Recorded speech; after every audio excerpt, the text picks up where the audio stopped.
Hey, welcome back to the channel. This video is how to adjust the chain tension on your Ducati Multistrada 1260 Enduro. Make sure to give the video a thumbs up and subscribe for future content. Monitoring your chain tension, just like lubricating your chain, is an important part of motorcycle maintenance. You want to make sure that you check your chain tension according to manufacturer's recommendations. However, I typically check mine prior to going out on a big off-road ride or prior to long trips. Okay, now let's get to the shop and do some work on the bike.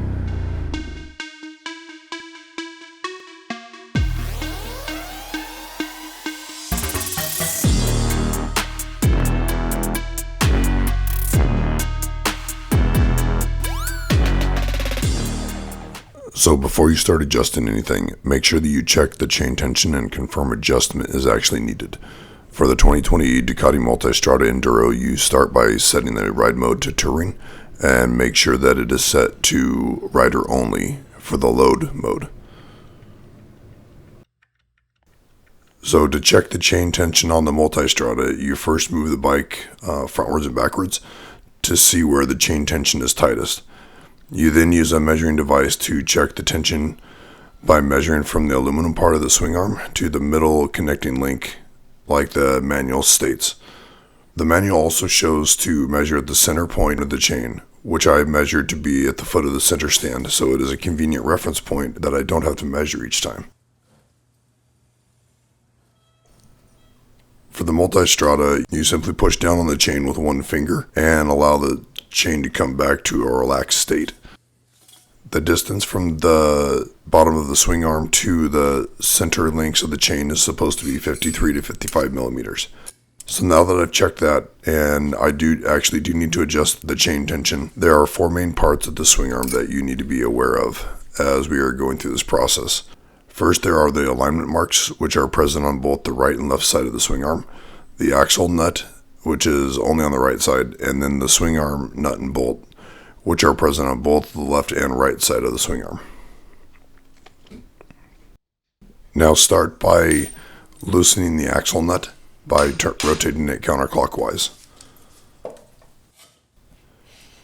You will then loosen the swing arm nut, which secures the swing arm bolt and prevents it from moving while the bike is in operation. Typically, you'll need to remove slack from the chain or make it tighter. In that case, you'll turn the swing arm bolts counterclockwise. This will move the axle further towards the rear of the bike. You repeat this adjustment until you get to where the slack in the chain is supposed to be. Now, if you happen to go too far, that's okay. You want to make sure, though, that you make smaller incremental adjustments in the opposite direction, and as you do that, you want to smack the tire with force to make sure that it stays secure against the swing arm bolts. That way you're getting an accurate measurement. It is also important to make sure that you make the same adjustment on both sides. That way you don't end up with a misaligned wheel. After you make your adjustments and you get the chain tension where it's supposed to be, it is important to then look at your alignment marks. You use the marks on the swing arm as a reference point to ensure that the axle and the tire are straight. Once your tire is aligned and your chain tension is appropriate, tighten the axle nut to the appropriate torque specs, then tighten the swing arm nut to secure the swing arm bolt in place, and then go enjoy the ride.